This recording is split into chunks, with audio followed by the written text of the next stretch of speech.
Gente, isso é algo que foi tão surpreendente para nós também, sabe? Assim como para todos.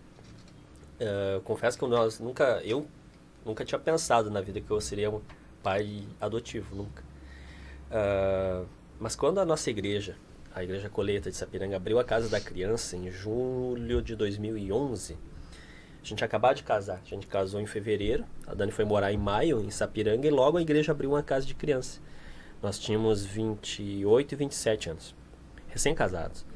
E aí aquilo fascinou, principalmente a Dani, sabe? Aquilo foi um bálsamo, assim, para quem estava chegando na cidade. A gente se engajou muito na casa. Chegou lá duas meninas, foram as primeiras moradoras da casa, e a gente começou a ter aquele vínculo com a Casa Ágape. Começamos a apadrinhar. Na época, o programa de apadrinhamento era mais facilitado. Então nós apadrinhávamos várias crianças, né? A Casa da Criança teve ao todo 80 e poucas crianças, se não me engano, num período de 5 anos que ela teve aberta. E aí nós, quase todo final de semana, ou pelo menos 2 vezes por mês, nós tínhamos alguma criança lá em casa apadrinhada. E aí começou aquela brincadeira, assim, a gente não podia adotar fulano, a gente não podia adotar Beltrano, sabe? Mas sempre, pra mim, sempre foi em tom de brincadeira. Eu nunca levei a sério, assim, de percorrer os caminhos, de ver o que precisava, não. Porque nós tínhamos um plano A, que era ter filhos biológicos, e, né, aquilo era algo que era um ministério, era algo que nos fazia bem e tal. Mas, e o plano era, olha que interessante, sou arquiteto também, né? E aí eu fazia arquitetura, uma faculdade muito pesada, então nós tínhamos decidido, não vamos ter filho enquanto eu não me formar. Eu me formava em janeiro de 2015. Então a programação era me formar com a Dani grávida, pra daí... Sim, mais tranquilo. E as crianças iam lá em casa mais pra eu ter o que fazer. Isso, porque no fim de semana eu ficava desenhando e ela padrinhando as crianças, pra ter algo, né, pra fazer.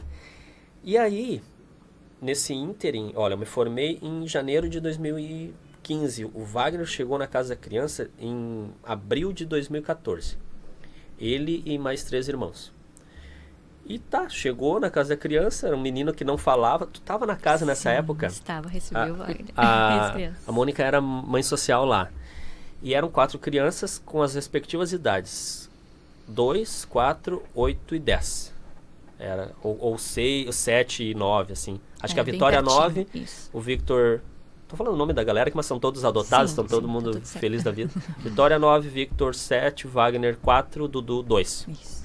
4 irmãozinhos. E o Wagner não falava. Quer dizer, ele achava que falava, mas assim, não dava pra entender quase nada que ele falava. E aí chegou aquelas 4 crianças, mais 4 crianças na casa. Não posso dizer assim que foi um amor à primeira vista. Até porque eles não foram lá pra casa logo no início, né? Nós conhecíamos eles da igreja e tal. E aí, o que aconteceu? Eu me formei e nós não estávamos grávidos, né? A gente começou a tentar meio ano antes de se formar e não engravidamos. Passou 1 ano. Passou 2 anos.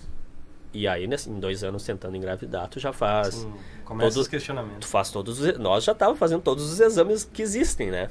Pra ver se tinha alguma coisa errada. E nada diagnosticado, nenhum impedimento pra mim, nenhum impedimento pra Dani.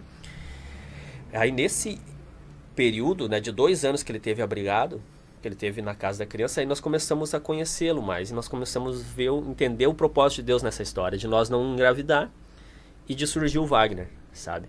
Porque ele foi lá em casa umas 3 vezes, assim, os 4. Depois teve uma vez que foram os 2 mais novos, ele e o mais novo.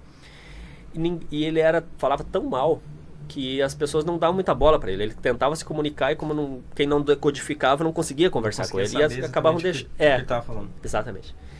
Mas na medida que ele começou a ir lá em casa, nós começamos a entender o código, sabe? A gente começou a entender o que ele falava. Ele falava muito mal. Ele não pronunciava 9 consoantes.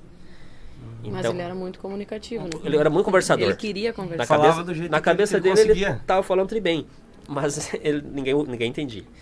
E como nós começamos a entender ele, nós começamos a nos apaixonar por ele, sabe? Que ele sempre foi. Ele é um menino diferente, sabe? Mas com ali 5 anos, né, amor, ele começou a ir lá em casa. Ele é um menino carinhoso, um menino que não parece que passou pelo que ele passou, sabe?